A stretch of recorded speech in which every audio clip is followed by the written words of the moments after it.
जय हिंद दोस्त।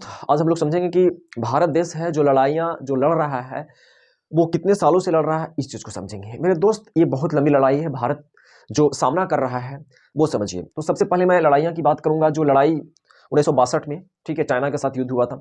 62 में चाइना से युद्ध होने के बाद 65 में पाकिस्तान से युद्ध हुआ था।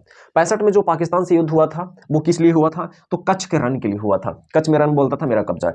तो 62, 62, फिर उसके बाद 65, ठीक है, 71 और उसके बाद 99। 71 में बांग्लादेश, यहाँ पर जो बांग्लादेश जो आज आज आप देख रहे हैं, इधर में पूर्वी पाकिस्तान को बांग्लादेश कर दिया। तो 62 याद रखिएगा, उसके बाद 65 याद रखिएगा मेरे प्यारे। 62 के बाद 65, 65 में कहना था कि कच्छ का रण मेरा अधिकार, वहां पर मतलब लड़ाई हुआ।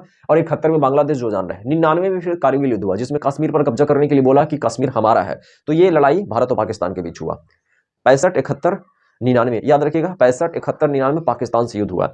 अब 62, उसके बाद किसी भी युद्ध में पाकिस्तान की जीत नहीं हुई है दोस्त। इसके पहले भी जिस समय हमारा देश आजाद हुआ था, उस समय से हम लोग लड़ाई लड़ रहे हैं। आज आपको ये समझने की जरूरत है कि सिर्फ हम लोग आज ही लड़ाई नहीं लड़ रहे हैं, आज ही सिर्फ हम लोग लड़ाई नहीं लड़ रहे हैं। लड़ाई ये शुरू से चलता आ रहा है और उस समय भी हमारा भारत देश आगे था, हम लोग जीते थे। ठीक है, कहने का मतलब हम हारे नहीं थे। उसके बाद देखिए पाकिस्तान क्या किया। उसके बाद जब पाकिस्तान को लगा कि हम भाई नहीं जीत रहे हैं, तो उन्होंने 2016 में, याद रखिएगा, कि उन्होंने उरी हमला कर दिया। 2019 में उन्होंने पुलवामा हमला कर दिया। 2016 में उरी हमला और 2019 में आपका पुलवामा हमला किया। वो आतंकवादियों का हमला था। ठीक है, 2000 पुलवामा में फिर जैसे मोहम्मद ने बोला कि ठीक है, इसकी जो युद्ध हुआ है उसका हम ये लेते हैं। ठीक है, कि उन्होंने अपना खुद लिया कि ये जो युद्ध किए हैं उसका हम जिम्मेदारी है। ठीक है, जिम्मेदारी खोल लिया। तो जैसे मोहम्मद ने जिम्मेदारी ली, तो 2016 और 2019 याद रखिएगा पुलवामा। उसके बाद 2020 में गलवान घाटी का युद्ध हुआ है, जिसमें चाइना ने किया था। उसमें भी याद रखिएगा मेरे दोस्त कि उसमें बिहार 16 बिहार रेजिमेंट के जो हमारे थे वो कर्नल संतोष बाबू शहीद हो गए थे।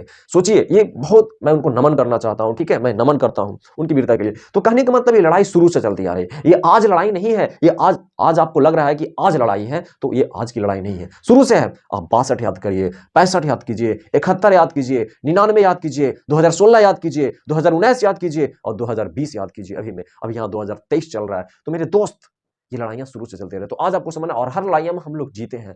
तो दोस्त, इस चीज को आपको समझना होगा, हमारा देश की स्थिति क्या है और हम लोग हर जगह जीत रहे हैं। तो कहने का मतलब है, ये जो लड़ाइयां हैं इसको समझिए कि लड़ाइयां कितने वर्षों से चला रहा है। और हमारा भारत देश मजबूत था और आज भी हमारा देश मजबूत है। हमारा भारत देश कमजोर नहीं है, ना कभी था और ना हम कभी रहे। ना कभी हम झुके हैं और ना हम झुकने देंगे। भारत की झंडा को हम कभी ना झुकने देंगे और ना कभी हम झुके हैं। तो दोस्त, आज इतना ही, फिर मिलते हैं नेक्स्ट।